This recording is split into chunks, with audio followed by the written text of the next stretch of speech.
From all of us Catholics, greetings. It gives us great pleasure to have you back on our channel. I pray that you enjoy a fantastic day in Christ. We hope you enjoy this movie and subscribe to our YouTube channel so you don't miss any updates. Watch this movie through to the very end and consider yourself aboard for the adventure.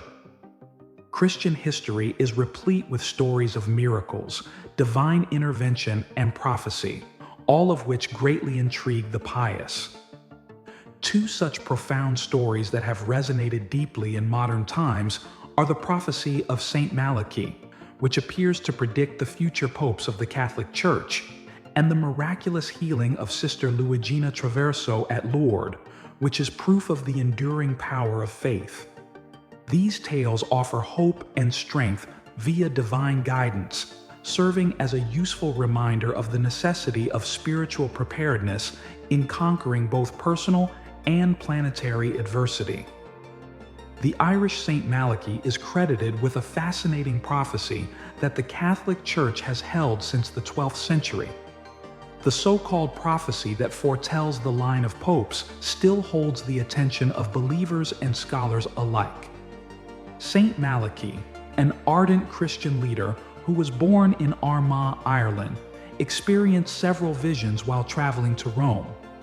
A later account of these visions, known as the Prophecy of the Popes, is composed of 112 mysterious Latin phrases, one for each pope, beginning with Celestine II in 1143. Each phrase is thought to describe significant traits or symbols connected to the appropriate papal pontificate. For ages, these enigmatic descriptions have intrigued and divided people. Many believe them to be accurate portraits of the popes they purport to be related to.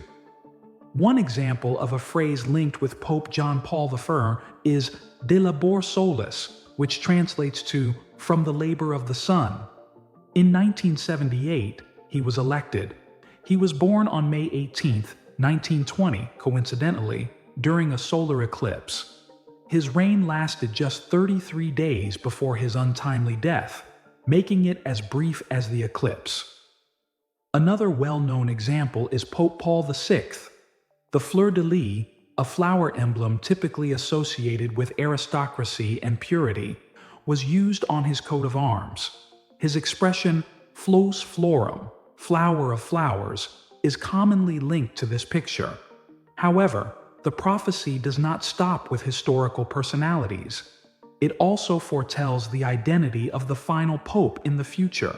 It is said that this pope, also referred to as Petrus Romanus, Peter the Roman, guided the church through a time of great tribulation and upheaval that signaled the end of an era. This prophecy has led to a lot of speculation regarding Pope Francis, who was elected in 2013 to be the 266th pope in the history of the Catholic Church. Some claim that Pope Francis, who was born Jorge Mario Bergoglio in Argentina, may be symbolically associated with the Roman part of the prophecy because he is the first pope to originate from the Americas and has Italian lineage. Despite the fact that his Pope, Francis, has nothing to do with Peter, others believe the prophecy may be fulfilled more figuratively than literally. Some remain skeptical, viewing the prophecy as little more than a fascinating historical relic or an enigmatic riddle whose solutions can be altered to fit the needs of various parties. Despite disagreements about the accuracy of St. Malachy's prophecy, a lot of people have been fascinated by it. Some see it as a roadmap for the future of the Catholic Church, but others use it as a tool for reflection and a reminder to be spiritually alert in these unpredictable and ever-changing times. Both controversy and reverence have marked the pontificate of Pope Francis. Many people have expressed sympathy for Pope Francis, who is well known for his humility, dedication to the poor, and progressive views on social justice. He has gained support particularly for his focus on the environment, promoting interfaith harmony, and addressing income inequality. His encyclical Laudato Si', which emphasizes the need of acting quickly to combat climate change and to practice environmental stewardship, has been hailed as a powerful call to action for environmental protection. But there have been challenges during his pontificate. The Catholic Church has faced several problems, the most significant of them being the ongoing scandals surrounding the sexual abuse of clerical members. While Pope Francis has made some progress in addressing these issues, he has established commissions to protect minors and implemented reforms, for example. Many feel that more needs to be done to hold those who commit these crimes accountable.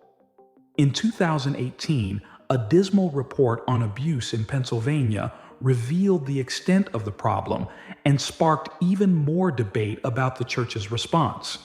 In addition, the Church has been deeply divided by Pope Francis's more accommodative stance, particularly with regard to divorced and remarried Catholics receiving the Eucharist, as expressed in his exhortation, Amoris Laetitia.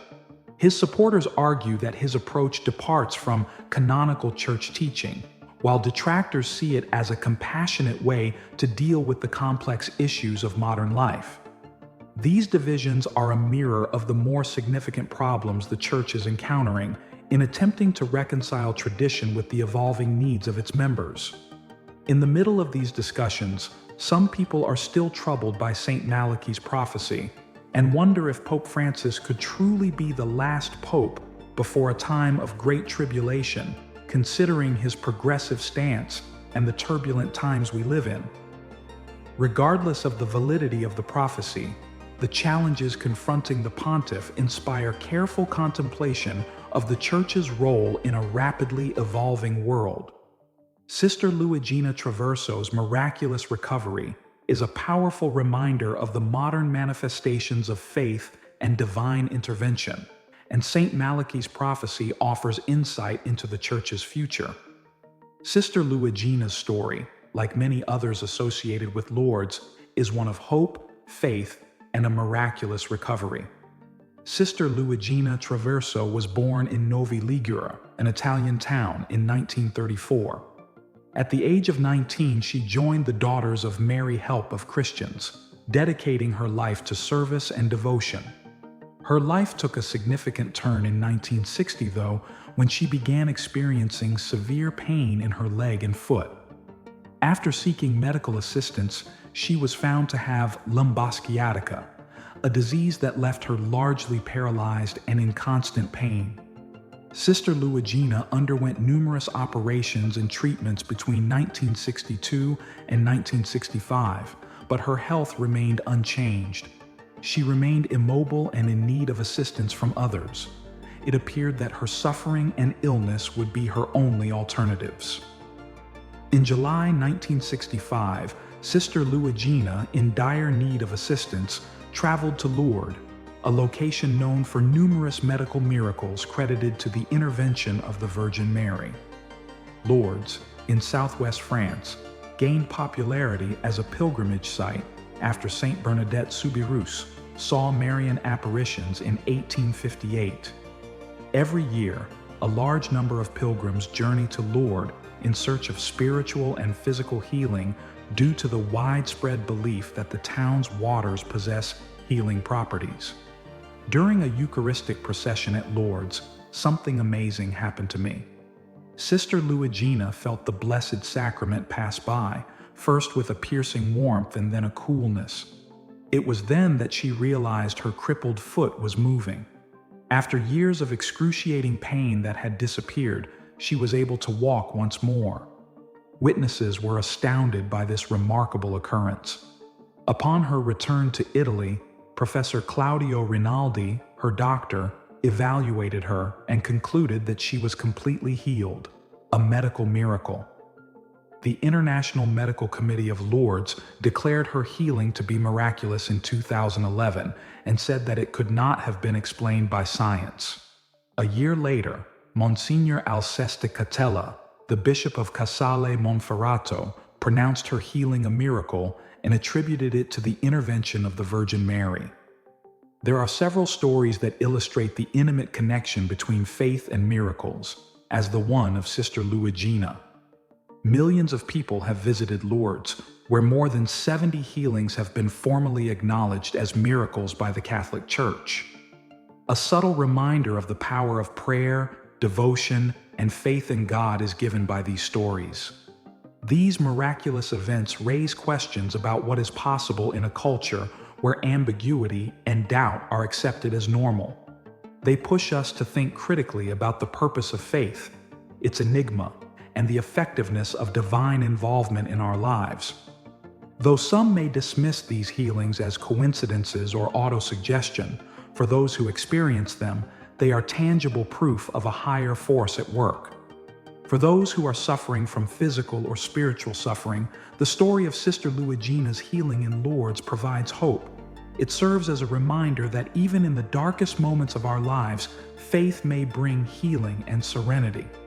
The Virgin Mary, commonly referred to as the Mother of Mercy, continues to be a popular place of prayer for comfort and intercession among Christians worldwide. The accounts of St. Malachi's prophecy and Sister Luigina Traverso's miraculous recovery highlight the importance of spiritual preparedness. These stories encourage us to be more reliant on divine providence and to grow in our faith, regardless of whether we are facing personal challenges or witnessing catastrophic global events. In uncertain times, fear and doubt can readily take hold. But as these stories show, faith can be a powerful source of strength and protection. Whether they manifest as inner calm or healing, miracles are a continual reminder that we are not alone in our struggles. We are encouraged to be cautious in our spiritual journey, to pray for discernment and bravery, and to have faith that will ultimately bring us through even the most challenging circumstances in light of the Pope's prophecies and the miracles of Lourdes. Thank you for coming along on our trip. This inquiry is made significant and influential by your presence and participation. Until then, I hope you find inspiration and hope in the shared stories of the human experience.